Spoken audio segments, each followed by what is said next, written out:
பிதா, குமாரன், பரிசுத்த ஆவியின் திரியேக திருநாமம் நம் ஒவ்வொருவரையும் ஆசீர்வதித்து காப்பதாக. ஆமென்.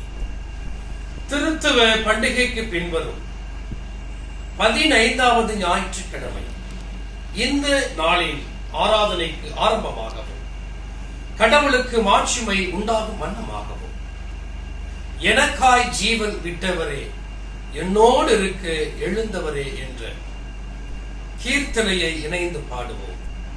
எனக்காய் ஜீவன் விட்டவரே. எனக்காய் ஜீவன் விட்டவரே, என்னோடு இருக்க எழுந்தவரே. எனக்காய் ஜீவன் விட்டவரே, என்னோடு இருக்க எழுந்தவரே. என்னையும் வழி நடத்துவரே, என்னை சந்திக்க வந்திடுவாரே. என்னையும் வழி நடத்துவரே, என்னை சந்திக்க வந்திடுவாரே. ஏசு போதுமே போதுமே, ஏசு போதுமே போதுமே, இந்த நாளிலுமே என் நிலையிலுமே இந்த வழியிலே ஏசு போதுமே. பிசாசின் சோதனை பெருகிட்டாலும் சோர்ந்து போகாமல் முன் செல்லவே. பிசாசின் சோதனை பெருகிட்டாலும் சோர்ந்து போகாமல் முன் செல்லவே. உலகமும் மாமிசமும் மயங்கிட்டாலும் மயங்கிடாமல் முன்னேறவே. உலகமும் மாமிசமும் மயங்கிட்டாலும் மயங்கிடாமல் முன்னேறவே. ஏசு போதுமே போதுமே, ஏசு போதுமே போதுமே, இந்த நாளிலுமே என் நிலையிலுமே எந்த வகையிலே ஏசு போதுமே.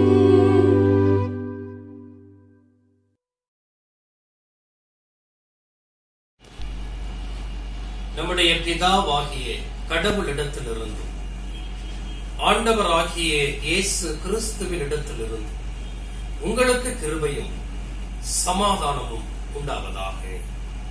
ஆமென். கிறிஸ்துவுக்குள் எனக்கு அன்பான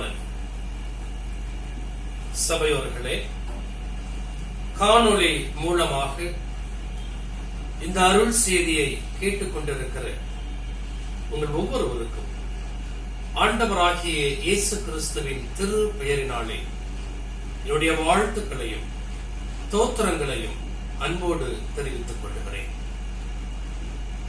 திருத்துவ பண்டிகைக்கு பின்வரும் 15வது ஞாயிற்றுக்கிழமை இந்த நாளில் அருளுரைக்காக திருச்சபை நமக்கு கொடுத்திருக்கிற திருமறை பகுதி பரிசுத்த மத்தேயு எழுதிய நற்செய்தி நூல் 6ஆம் அதிகாரம் திருவசனங்கள் 19 21 முடிய மற்றும் 24வது திருவசனத்தை நாம் வாசிக்க கவனமாக கேட்போம். பரிசுத்த மத்தேயு எழுதிய நற்செய்தி நூல் 6ஆம் அதிகாரம் 19ஆம் வசனம் தொடங்கி 21ஆம் வசனம் மற்றும் 24ஆம் திருவசனம். பூமியிலே உங்களுக்கு பொக்கிஷங்களை சேர்த்து வைக்க வேண்டாம். இங்கே பூச்சியும் துருவும் அவைகளை கெடுக்கும். இங்கே திருடரும் கண்ணமிட்டு திருடுவார்கள். பரலோகத்திலே உங்களுக்கு பொக்கிஷங்களை சேர்த்து வையுங்கள். அங்கே பூச்சியாவது துருவாவது கெடுக்கிறதும் இல்லை, அங்கே திருடர் கண்ணமிட்டு திருடுகிறதும் இல்லை. உங்கள் பொக்கிஷம் எங்கே இருக்கிறதோ அங்கே உங்கள் இருதயமும் இருக்கும். 24ஆம் வசனம். 2 எஜமான்களுக்கு ஊழியம் செய்ய ஒருவனாலும் கூடாது. ஒருவனை பகைத்து மற்றவனை சிநேகிப்பான், அல்லது ஒருவனை பற்றிக் கொண்டு மற்றவனை அசட்டை பண்ணுவான். தேவனுக்கும் உலக பொருளுக்கும் ஊழியம் செய்ய உங்களால் கூடாது என்றார் என்பதுவே. கிறிஸ்துவுக்குள் எனக்கு அன்பான தேவஜனமே, இந்த நாளிலே 2 காரியங்கள் நமக்கு ஆண்டவராகிய இயேசு கிறிஸ்துவினுடைய மலை பிரசங்கத்தின் மூலமாக சொல்லப்படுகிறது. என்னவென்று சொன்னால், நீங்கள் உங்களுக்கு பொக்கிஷங்களை பூமியிலே சேர்த்து வைக்க வேண்டாம், மாறாக பரலோகத்திலே சேர்த்து வையுங்கள் என்று சொல்லுகிறார். அடுத்து 2 எஜமான்களுக்கு ஊழியம் செய்ய முடியாது என்ற கருத்தையும் சொல்லுகிறார். முதலாவது, 2 எஜமான்களுக்கு ஊழியம் செய்ய முடியாது, ஊழியம் செய்யக்கூடாது என்பதை குறித்து தியானித்து, அது எப்படி அது பொக்கிஷங்களுக்குள்ளாக நம்மை வழிநடத்துகிறது என்பதை குறித்து நாம் தியானிப்போம். 2 எஜமான்களுக்கு ஊழியம் செய்ய முடியாது. அந்த 2 எஜமான்கள் யார் என்பதை குறித்தும் ஆண்டவராகிய இயேசு கிறிஸ்து நம்மிடத்திலே சொல்லுகிறார். அந்த 2 எஜமான் யார் என்று சொன்னால், தேவனுக்கும் உலக பொருளுக்கும் ஊழியம் செய்ய உங்களால் கூடாது. ஒரு எஜமான் கடவுள், இன்னொரு எஜமான் உலக பொருள். இந்த இருவருக்கும் நம்மால் ஊழியம் செய்ய முடியாது. அன்பான தேவ ஜனமே, ஒரு எஜமான் கடவுள் என்று வந்தவுடனே நம்முடைய எண்ண ஓட்டத்திலே வந்திருக்க வேண்டிய அடுத்த எஜமான் யார் என்று சொன்னால், அவன் கண்டிப்பாக பிசாசாக தான் இருக்க வேண்டும். ஆனால் இங்கே பிசாசின் பெயர் சொல்லப்படவில்லை, சாத்தான் என்று சொல்லப்படவில்லை, மாறாக உலக பொருள் என்று சொல்லப்படுகிறது. கடவுள் உயிருள்ளவர், மாறாக அந்த உலக பொருள் என்பது உயிரற்றது. இந்த 2க்கும் ஊழியம் செய்ய முடியாது. அன்பான தேவ ஜனமே, இது எப்படி? நாம் ஆதியாகமம் 3ஆம் அதிகாரம் 6ஆம் வசனத்தை நான் வாசிக்கிறேன். அப்பொழுது ஸ்திரியானவள் அந்த விருட்சம் புசிப்புக்கு நல்லதும் பார்வைக்கு இன்பமுமாய் இருந்தது. எந்த விருட்சம், எந்த கனியை நீ சாப்பிடக் கூடாது என்று கடவுள் கட்டளையிட்டாரோ அந்த கனி, அந்த மரம் பார்வைக்கு இன்பமாய் இருந்தது என்று திருமறை சொல்லுகிறது. அப்படியானால் சாத்தான் நம்மிடத்திலே நேரடியாக என்றைக்கு மோத மாட்டான். சாத்தான் என்னைக்குமே நம்ம கிட்ட ஸ்ட்ரைட்டா ஃபேஸ் டு ஃபேஸ் நம்ம கிட்ட மோத மாட்டான். மாறாக நம்மை சோதனைக்கு உட்படுத்தும்படி இந்த உலகத்திலே எதை உன்னிடத்தில் காண்பித்தால் நீ அதிலே வசீகரப்படுவாய், நீ அதை மிகவும் விரும்புவாய், நீ அதை கடவுளின் கட்டளையையும் மீறி அதை விரும்புவாய் என்பது சாத்தானுக்கு தெரியும். நாம் எதிலே பலவீனம் உள்ளவர்கள் என்பது சாத்தானுக்கு தெரியும். இங்கே ஏவாள் அவனிடத்திலே அவன் அந்த விருட்சம்னா மரம், அந்த மரத்தை காண்பிக்கிறான். அந்த மரம் எப்படிப்பட்டதாக இருந்தது? புசிப்புக்கு நல்லதும் பார்வைக்கு இன்பமுமாய் இருக்கு. பார்த்த உடனே அதை சாப்பிடணும், பார்த்த உடனே அதை அனுபவிக்கணும், பார்த்த உடனே இது எனக்கு வேணும். கடவுள் கட்டளையிட்டதெல்லாம் மறந்து போயிற்று. கடவுள் கட்டளையிட்டாரே, இந்த விருட்சத்தின் கனியை நீ புசிக்க கூடாது என்று கட்டளையிட்டாரே, அவை எல்லாவற்றையும் ஒதுக்கி தள்ளிவிட்டார்கள். காரணம், அவரிடத்தில் இருந்தது அந்த கனியை புசிக்க வேண்டும் என்ற எண்ணம். சாத்தான் மிக தெளிவாக அவளை ஏமாற்றினார். எவற்றை காண்பித்தால் மனிதன் மயங்குவான் என்பது சாத்தானுக்கு தெரியும். எவற்றை சொன்னால் மனிதன் ஆசைப்படுவான் என்று சாத்தானுக்கு தெரியும். இன்றைக்கும் கூட நாம் எதிலே பலவீனம் உள்ளவர்கள் என்பதை சாத்தான் நன்கு அறிவான். எந்த நேரத்தில் எதை காண்பிச்சா இவன் பலவீனப்படுவான் என்பது சாத்தானுக்கு தெரியும். ஏனென்று சொன்னால் சாத்தானுடைய முக்கிய வேலையே கடவுளையும் நம்மையும் அந்த உறவை கெடுத்து பிரிப்பதுதான் அவனுடைய நோக்கம். வேற எந்த நோக்கமுமே இல்லை. எந்த நோக்கமும் இல்லை. கடவுளை நாம் மறுதலிக்க வேண்டும். கடவுளை விட்டு நாம் தூரமாக செல்ல வேண்டும். இதுதான் சாத்தான் நமக்குள்ளாக வைத்திருக்கிற ஒரு திட்டம். இந்த திட்டத்தை பெரும்பாலும் நாம் அறிந்து கொள்ளாதபடியினால் நிறைய நேரங்களிலே கடவுளை விட்டு நாம் இந்த உலக பொருட்களோடு இசைந்தே இணைந்தே பயணித்துக் கொண்டிருக்கிறோம். நம்மையும் அறியாமல் கடவுளை விட்டுவிட்டு இந்த உலக பொருள் என்கிற அந்த மாய இடத்துல நம்மை முழுவதுமாக அர்ப்பணித்து விடுகிறோம். அன்பான தேவஜனமே,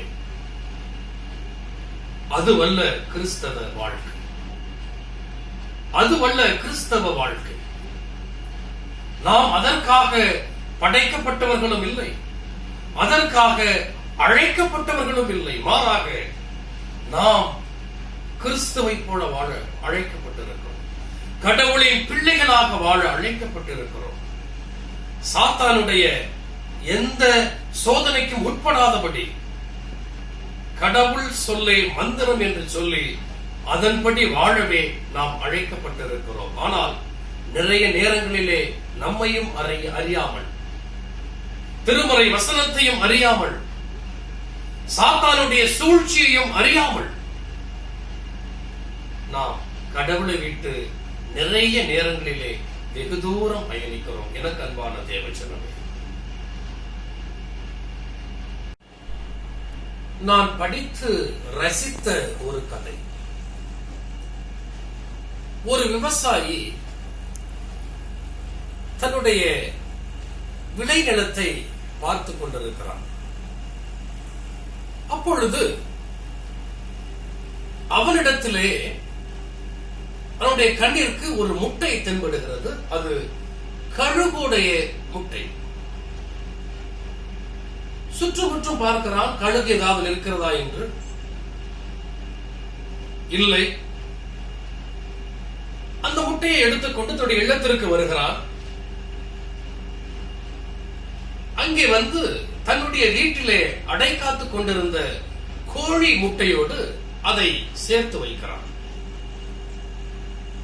குறிப்பிட்ட நாட்களுக்கு பிறகு அந்த கோழி முட்டையோடு கோழி குஞ்சுகளையும் ஒரே ஒரு கழுகு குஞ்சும் அங்கே கோழியால் பொரிக்கப்படுகிறது.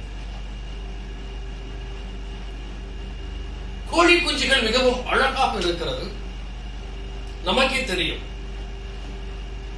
கழுகு குஞ்சியோ கொஞ்சம் விகாரமாக இருக்கிறது பார்ப்பதற்கு. அந்த கோழி குஞ்சு அழகாக இருப்பதனால் இந்த கழுகு குஞ்சை அவைகள் ஏளனமாக பேசியது. நாங்கள் எப்படி அழகாக இருக்கிறோம், பார்ப்பதற்கு வசீகரமாக இருக்கிறோம், எல்லோரும் எங்களை தான் விரும்புகிறார்கள், ஆனால் நீயோ அருவருப்பாக இருக்கிறாய். எங்களுக்கு மூக்கு அழகா இருக்கிறது, ஆனால் உனக்கோ வேறு மாதிரி இருக்கிறது. கோழி குஞ்சுகள் சின்ன குஞ்சுல ஒரு மாதிரி அழகா அவைகள் கத்தும், கக்க கக்க கக்க அப்படின்னு சொல்லி ரொம்ப அழகாய் கத்தும். அதே போல இந்த பருந்து குஞ்சினால் கத்த முடியவில்லை. இப்படியாக காலங்கள் கழிந்து போகிறது. கோழி குஞ்சுகளும் பெருசாகிறது, இந்த கழுகும் பெருசாக மாறுகிறது. அந்த கழுகு குஞ்சுக்கு ஒரு நிழல் தென்படுகிறது. அது என்ன நிழல் என்று சொன்னால், ஒரு கழுகு வட்டமிடுகிறது. அந்த கழுகு அன்னார்ந்து பார்க்கிறது, அந்த கழுகு குஞ்சு அன்னார்ந்து பார்க்கிறது. அங்கே கழுகு வட்டமடித்துக் கொண்டிருக்கிறது. என்னை போலவே இது இருக்கிறது என்று சொல்லி மேல் நோக்கி பார்க்கிறது. அந்த மேலே வட்டமிடுகிற அந்த கழுகு சொன்னதாம், என் மகனே, என் மகளே, நீ ஏன் கீழே இருக்கிறாய்? நீ மேலே உன்னுடைய ரெக்கைகளை சிறகடித்து பறந்து மேலே வா. நீ கீழே இருப்பதற்காக படைக்கப்பட்டவன் அல்ல. எங்களை போன்று மேலே சிறகடித்து பறப்பதற்கு, மேலே எழுப்பி செல்வதற்காக படைக்கப்பட்டவள் நீ. நீ ஏன் கீழே உற்று நோக்கி அந்த உணவை உட்கொண்டு கொண்டிருக்கிறாய்? நீ மேலே படைக்கப்பட்டவள், மேலே பறப்பதற்கு படைக்கப்பட்டவள். You are born to fly. நீங்கள் பறப்பதற்காக பிறந்தவர்கள் என்கிற செய்தியை அந்த தாய் கழுகு, தகப்பன் கழுகு இந்த கழுகுக்கு சொல்லுகிறது. இந்த கழுகு பறந்து மேலே செல்லுகிறது. அன்பான தேவச்சனம், அதுவரையில் ஏளனமாக பேசப்பட்ட அந்த கழுகு இப்பொழுது மேலே இருக்கிறது. அதே போலதான் நீங்களும் நான் இந்த உலக பொருளால், பணத்தால், நாம் விரும்புகிற பொருளால், சொத்து, அதிகாரம், பதவி, பணம் இவற்றிற்காக நாம் படைக்கப்பட்டவர்கள் அல்ல. மாறாக மேலே எழும்பி கழுகை போல் ரெக்கையை அடித்துக் கொண்டு மேலே எழும்பி பறக்க வேண்டியவர்கள் நாம். விண்ணுலகத்திற்காக படைக்கப்பட்டவர்கள் நாம். கடவுளின் பிள்ளைகளாக படைக்கப்பட்டவர்கள் நாம். இந்த உலக பொருள், உலக சிற்றின்பம் இவற்றை கொண்டு சாத்தான் உங்களையும் என்னையும் மதி மயக்கி கொண்டிருக்கிறான் என்பதை உணர வேண்டும். அதற்கு தான் சாத்தான் என்ன பண்றான்? இந்த சொத்து, பணம், பொருள் இவற்றை பயன்படுத்துகிறான். அன்பான தேவஜனமே, நாம் இந்த சொத்து, பணம், அதிகாரம், பதவி இவற்றிற்குள்ளாக உழந்து கொண்டு, இவற்றிலே நம்முடைய கவனத்தை செலுத்திக் கொண்டு நாம் எதற்காக படைக்கப்பட்டோம் என்பதை நிறைய நேரங்களிலே மறந்து விடுகிறோம். எனக்கு அன்பான தேவஜனமே, நாம் கடவுளின் பிள்ளைகள். அந்த கழுகை போல மேலே எழும்பி பறக்க வேண்டியவர்கள் நீங்களும் நானும். இந்த உலகத்திற்கு ஒத்த வேஷம் போடாதவர்களாக இருக்க வேண்டும் நாம். இந்த உலகத்துல சொல்லுவான் நம்மளை பார்த்து, பைத்தியக்காரன் அப்படின்பா, பொழைக்க தெரியாதவன்பா. இந்த உலகத்துல ஒரு பக்கம் எல்லாம் டிராவல் பண்ணி போயிட்டு இருப்பான், நம்ம ஆப்போசிட் சைடு போயிட்டு இருப்போம். இந்த உலகம் எதை நோக்கி போய் கொண்டிருக்கிறது? பதவி, பணம், சொத்து இவற்றை எப்படியாவது சம்பாதிக்க வேண்டும், எந்த நிலையிலாவது சம்பாதிக்க வேண்டும் என்பதை நோக்கி இந்த உலகம் பயணித்துக் கொண்டிருக்கிறது. ஆனால் கிறிஸ்தவர்களாகிய நாம் படைக்கப்பட்டது நம்முடைய நித்திய வீடாகிய அந்த பரலோக ராஜ்யத்திற்காக. அந்த பரலோக ராஜ்யத்திற்குள்ளாக நாம் படைக்கப்பட நாம் செல்ல வேண்டும் என்று சொன்னால், இந்த உலகத்திலே எவையெல்லாம் மிக பொருட்டாக மதிக்கப்படுகிறதோ அவையெல்லாம் குப்பையாக எண்ண வேண்டும். அன்பான தேவஜனம், குப்பையாக எண்ண வேண்டும். அப்பொழுதுதான் நாம் கடவுளோடு இணைந்து பயணிக்க முடியும். அப்பொழுதுதான் நாம் கடவுள் ஒருவருக்கே ஊழியம் செய்ய முடியும். கடவுளுடைய அந்த செய்தியை நன்றாக உணர்ந்தால்தான் நாம் கடவுளை நோக்கி பயணிக்க முடியும். இந்த உலகம் கொடுக்கிற எல்லா சிற்றின்பங்களும் மாயை என்கிற சிந்தனைக்கு நாம் வர வேண்டும். எனக்கு அன்பான தேவஜனமே, இந்த அழகு, இந்த பணம், இந்த பதவி, நம்ம கிட்ட இருக்கிற சொத்து, அது எவ்வளவு பெருசா இருந்தாலும் எதுவுமே நிரந்தரம் இல்லை. நிரந்தரமானது ஒன்னே ஒண்ணு, அது கடவுள் மட்டும்தான். கர்த்தருடைய வார்த்தை மட்டும்தான். வானமும் பூமியும் ஒழிந்து போ, என்னுடைய வார்த்தைகளோ ஒழியாது என்று ஆண்டவராகிய இயேசு கிறிஸ்து நமக்கு சொல்லி இருக்கிறார். எனக்கு அன்பான தேவஜனமே, நாம் உலக சிற்றின்பத்தில் இருக்கக்கூடாது. அன்பான தேவன், உலக சிற்றின்பம் அது குப்பையும் நஷ்டமும் என்று எண்ணுகிறேன் என்று பிலிப்பியருக்கு எழுதின அந்த கடிதத்திலே அப்போஸ்தலனாகிய பவுல் சொல்லுகிறார். எனக்கு இவை எல்லாம் வேண்டாங்க, அது குப்பையும் நஷ்டம் என்று கருதுகிறேன். எனக்கு தேவை என்னுடைய ஆண்டவராகிய இயேசு கிறிஸ்துவின் உயிர் தெழுதலிலே நான் பங்கு பெற வேண்டும். பிலிப்பியர் 3ஆம் அதிகாரம் 7 11 வசனம் இப்படியாக சொல்லுகிறது. இந்த உலகத்திலே எதுவும் எனக்கு வேண்டாம், அவை குப்பை, அது எனக்கு நஷ்டம்.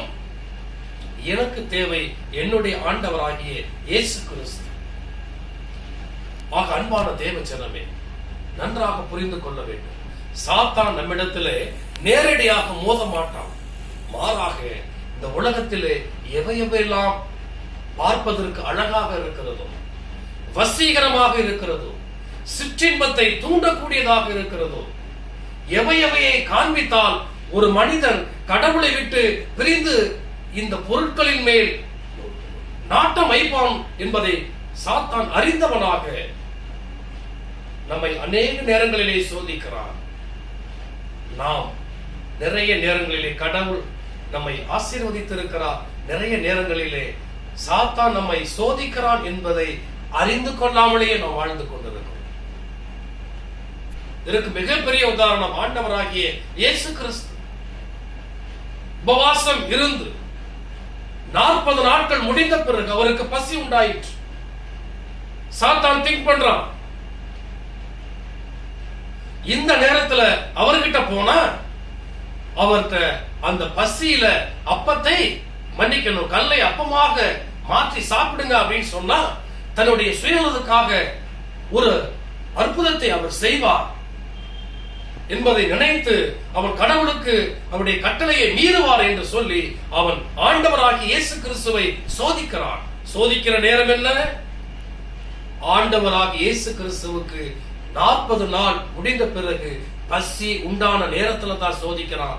இந்த கல்லை அப்பமாக நீ மாற்றி சாப்பிடுங்கள் என்று சொல்லுவான்.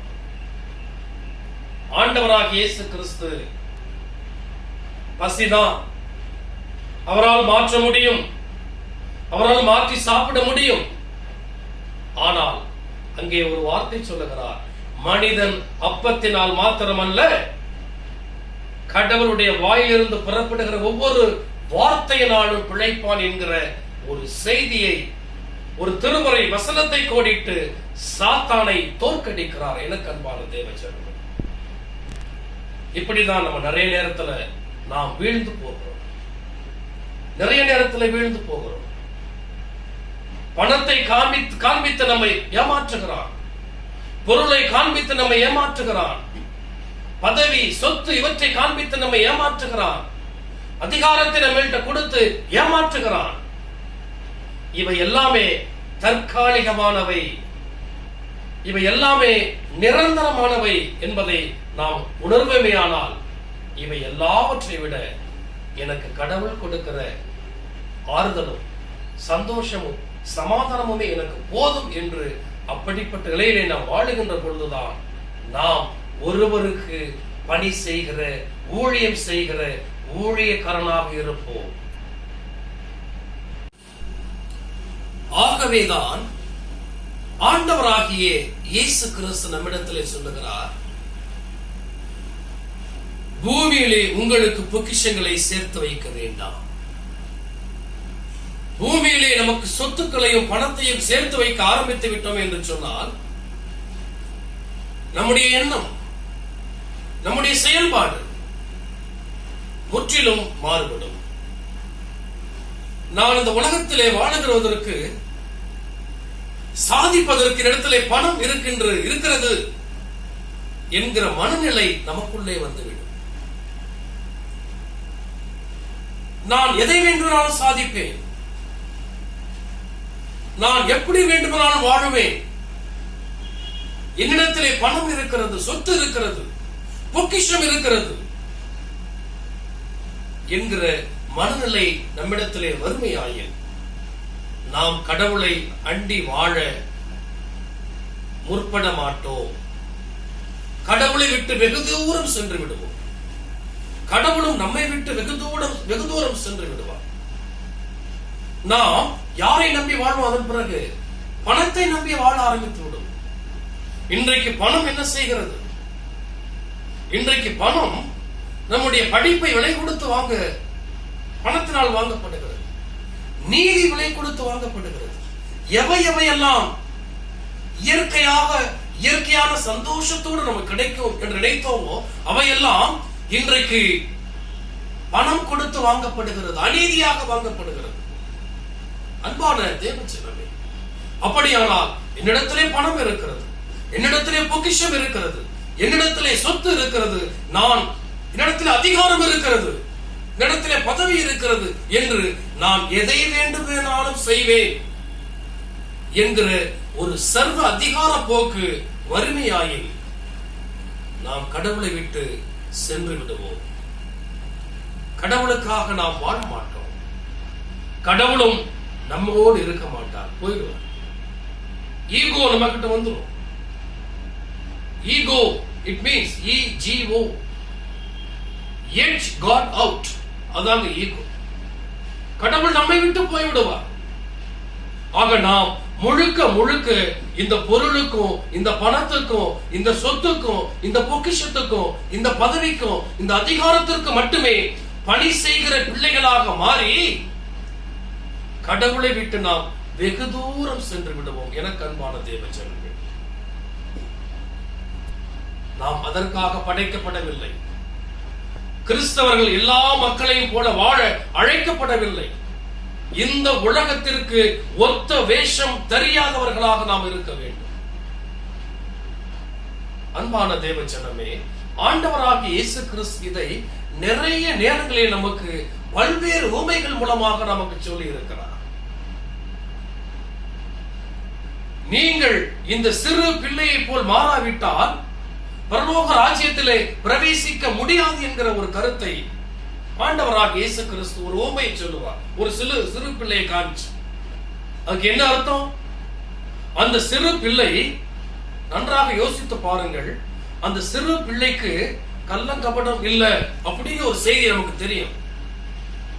அந்த சிறு பிள்ளை முழுக்க தன்னுடைய தாய் தகப்பனையே பற்றி கொண்டு வாழும். அந்த சிறு பிள்ளைக்கு தானா குளிக்க தெரியாது. அந்த சிறு பிள்ளைக்கு தானா சாப்பிட தெரியாது. அந்த சிறு பிள்ளைக்கு தானா உடை உடுத்திக் கொள்ள தெரியாது. அந்த சிறு பிள்ளைக்கு பள்ளிக்கூடம் தானா போக தெரியாது. அந்த சிறு பிள்ளைக்கு வேலைக்கு போய் சம்பாதிக்க தெரியாது. முழுக்க தன்னுடைய தாய் தகப்பனையே அண்டி வாழக்கூடிய ஒரு நிலையில் தான் அந்த சிறு பிள்ளை இருக்கும். முழுக்க அது தாயை நம்பியே இருக்கும். அதே போலதான் நாமும் இந்த சிறு பிள்ளையை போல் மாறணும். முழுக்க கடவுளை நம்பியே வாழ வேண்டும். கடவுள் என்னை போஷிப்பார், கடவுள் என்னை வழிநடத்துவார், கடவுள் என்னை எல்லா தீங்குக்கும் விலைக்கு காப்பார், கடவுள் என்னை பாதுகாப்பார். இப்படி எல்லா நிலைகளிலும் கடவுளை நம்பியே வாழ்வோமையாயின் அப்போதான் நம்ம கடவுள் ஒருவருக்கு ஊழியம் செய்கிற ஊழியக்காரனாக நாம் இருப்போம். நம்ம எது வேணாலும் இருக்கலாம்,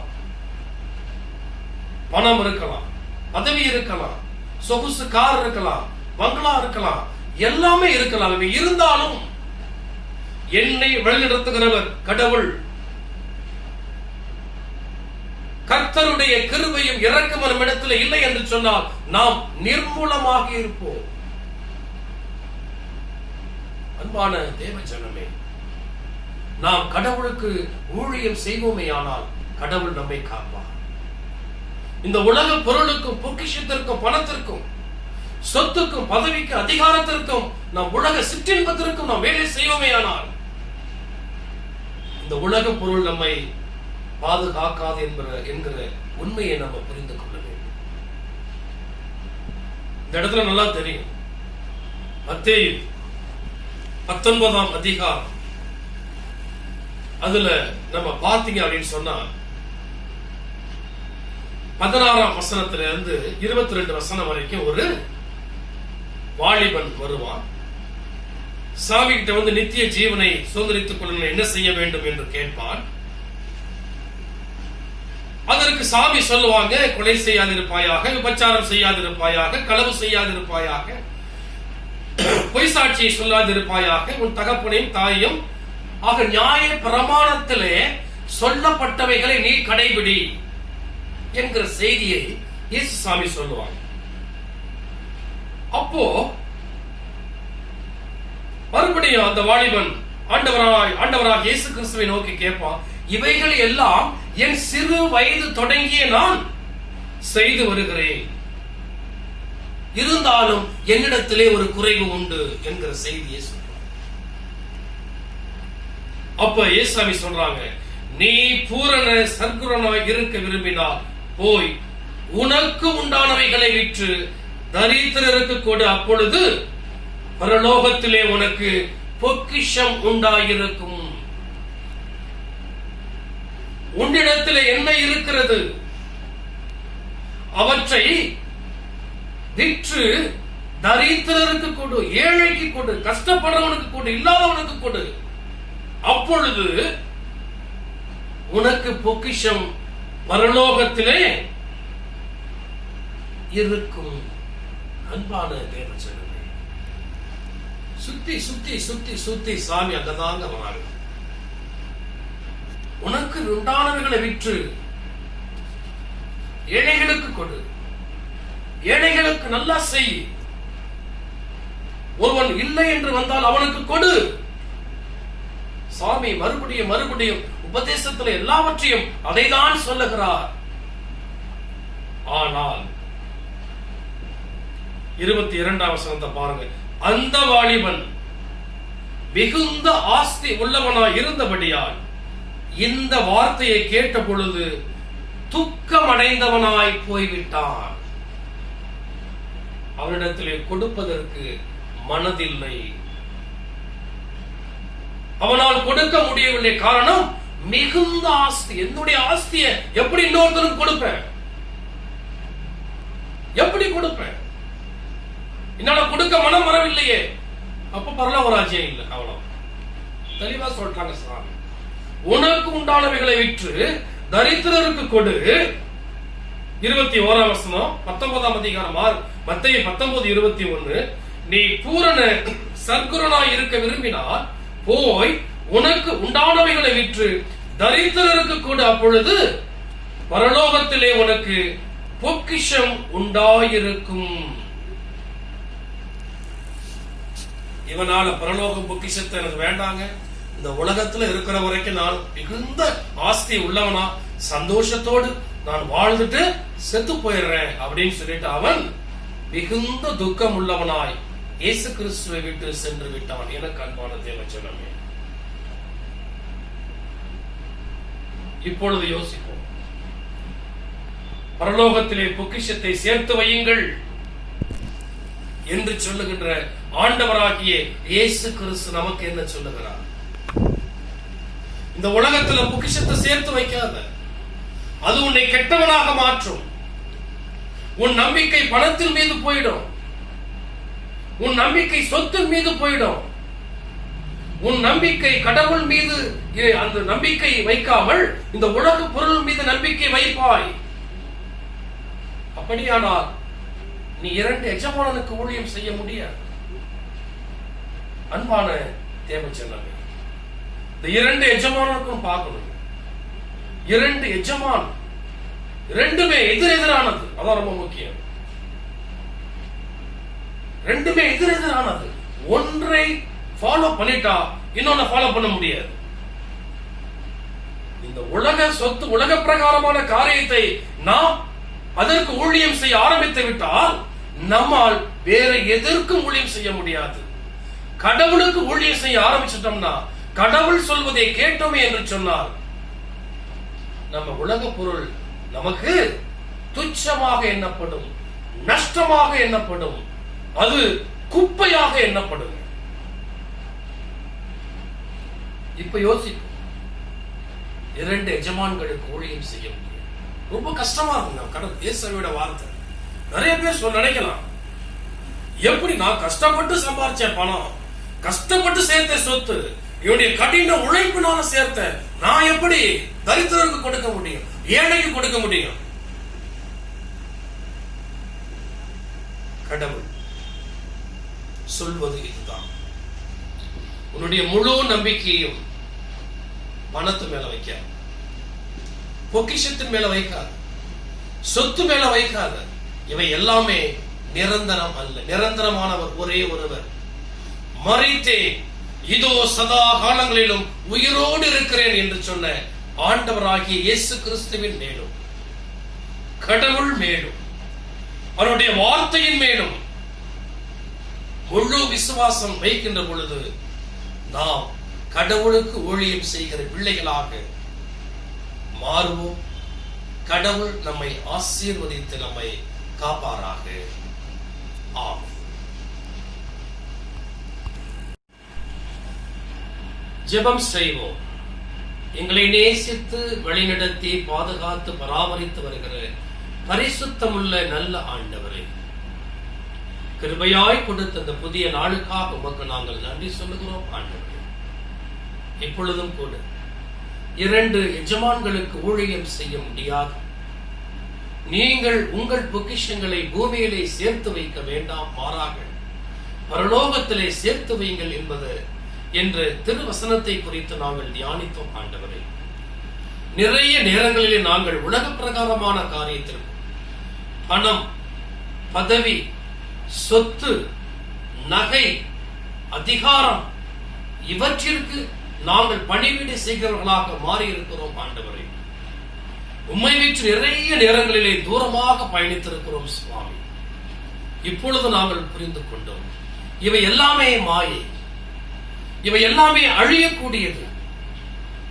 அழியாதவர் நீர் ஒருவர் மட்டுமே, எங்களுடைய சொத்து நீர் ஒருவர் மட்டுமே என்பதை உணர்ந்து எங்களுடைய வாழ்க்கையிலே இனி வரும் காலங்களிலே எவ்வளவு சோதனைகள், எவ்வளவு கஷ்டங்கள், எவ்வளவு போராட்டங்கள் வந்தாலும் ஆண்டவரை உம்மையே முழுமையாக பற்றி கொள்ளுகிற, உமக்கு ஒருவருக்கே ஊழியம் செய்கிற, உம்முடைய திருவார்த்தைக்கு மட்டுமே கீழ்ப்படுகிற பிள்ளைகளாக நாங்கள் வாழ்ந்து எங்கள் பொக்கிஷங்களை பரலோக ராஜ்யத்திலே சேர்க்கிற பிள்ளைகளாக வாழ தேவரீர் கிருபை செய்ய வேண்டுமாய் ஜெபிக்கிறோம்.